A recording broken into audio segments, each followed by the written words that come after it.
Before you can install the motherboard, you must first put in the motherboard standoff screws.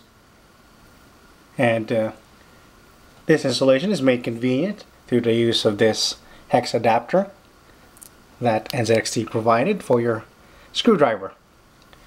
And there's also mounting guides etched into the motherboard tray itself. And the NZXT H2 supports ATX, Flex ATX, Mini ATX, Micro ATX, and Mini ITX motherboards. You just follow the hole index and put your motherboard standoffs on the appropriate mounting holes. Since there's a ventilation area at the bottom, you can mount your power supply with a fan blowing downwards.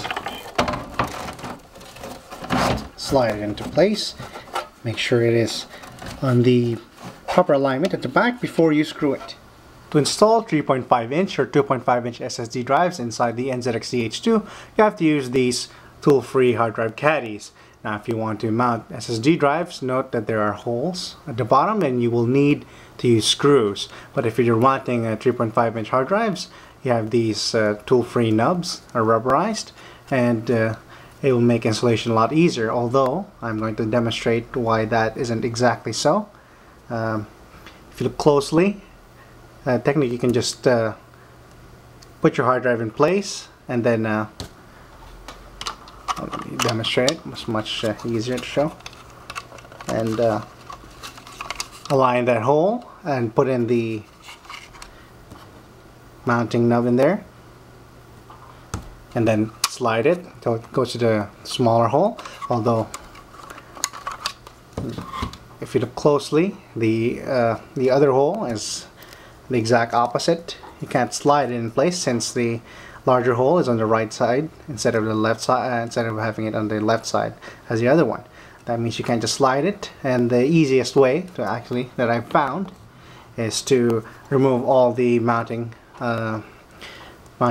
pins except for the front ones, but remove the metal pins on there, but keep the rubber mounting guide, and align your hard drive.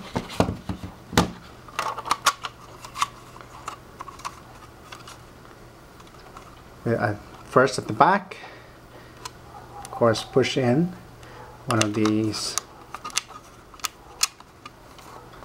rubber mounting pins and then slide. Now take the metal pins that you took out of from the rest of the rubber locking pins and just slide it back into place. It's not as convenient as it would have as it appears, and I wish NZXT would have just made it so that you can just easily slide it as you did on the back, and from there you can install it back inside the higher cage from here, or open the door and install it from the front. And it's actually much easier to install it from the front rather than from the back, especially if you have a power supply that has non-modular cabling. It will which rests right here where the back of the hard drive drive bays are. So you have more space to work if you take it out in front, not to mention it's much more convenient. As with the hard drive bays, these tool-free screws are actually not locking anything in place, and you can remove them. But the mounting is actually done through these toolless mounting mechanisms for the 5¼ inch devices. To unlock it, this actually left is the lock position and right is the unlock position. Make sure it's on the right, and then push it until it looks like that. Open the front panel and take out the drive bay cover, depending on where you want to install it. We're going to install it in the topmost area, so move that one. Slide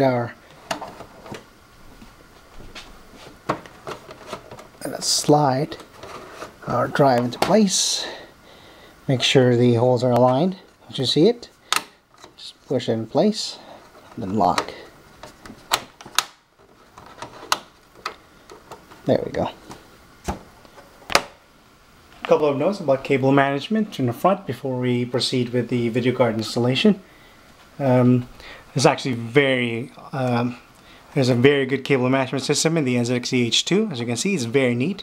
And even in what I like is that they have these routing areas right beside the drive cage for 90-degree cables. Instead of routing it all the way down and into this hole, you have the option of putting it in there. It's much more convenient. It doesn't bend the SATA cable, it doesn't stress it. And there's also holes at the bottom, one for USB and one even for the front panel. And there's even more holes at the bottom for the power supply. And for the power supply cable, it's much more convenient. It doesn't mix in with the other stuff, so you don't have to remove it if you want to replace your power supply, for example. You don't have to remove your other cables since it's in a different routing hole.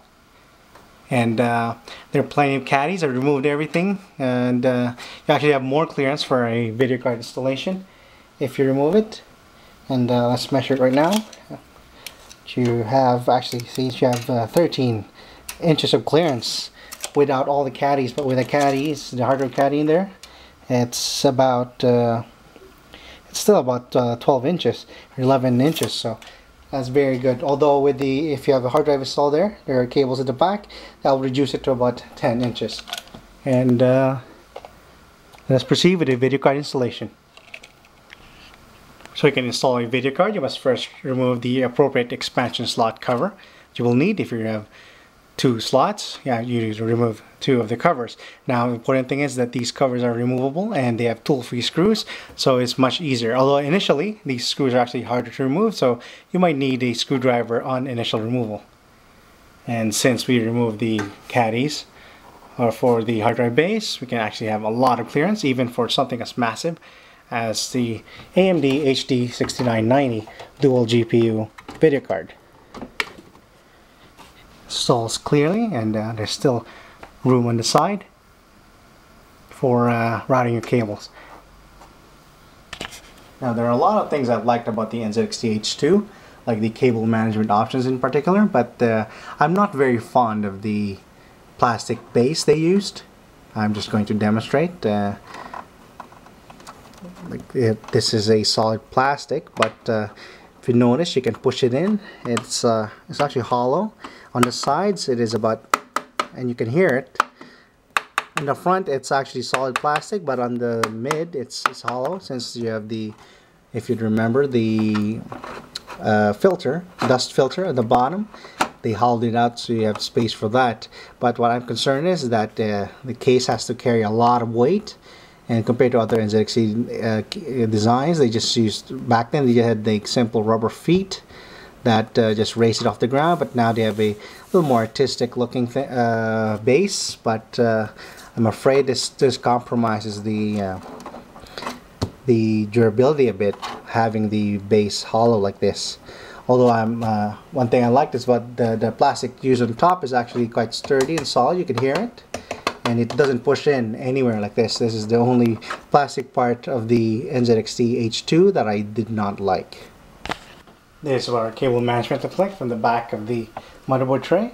Everything is actually tied down. See, even though we have a non-modular power supply, everything was neat on the other side, and all the clutter are stored in here. All the extra cables were actually placed here and beside the hard drive cages instead of sitting below behind the hard drive, and that will help with the extra cooling.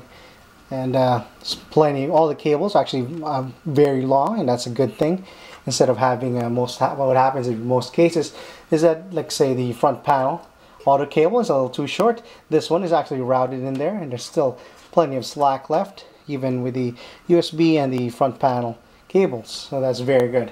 Even the USB 3 cable is longer than what is needed. So that's always good, because it gives you extra room to work with in managing stuff. So now let's put back our side panels, and let's fire up the system and listen just to how loud the default fans are.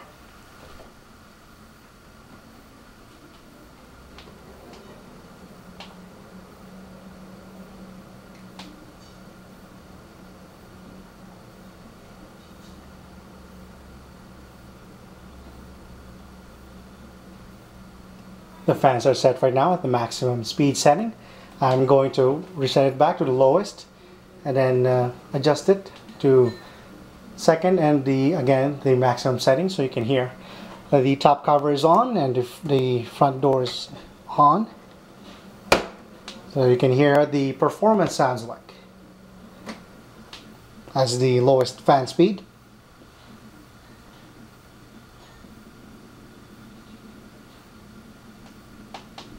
Moving into the second fan speed.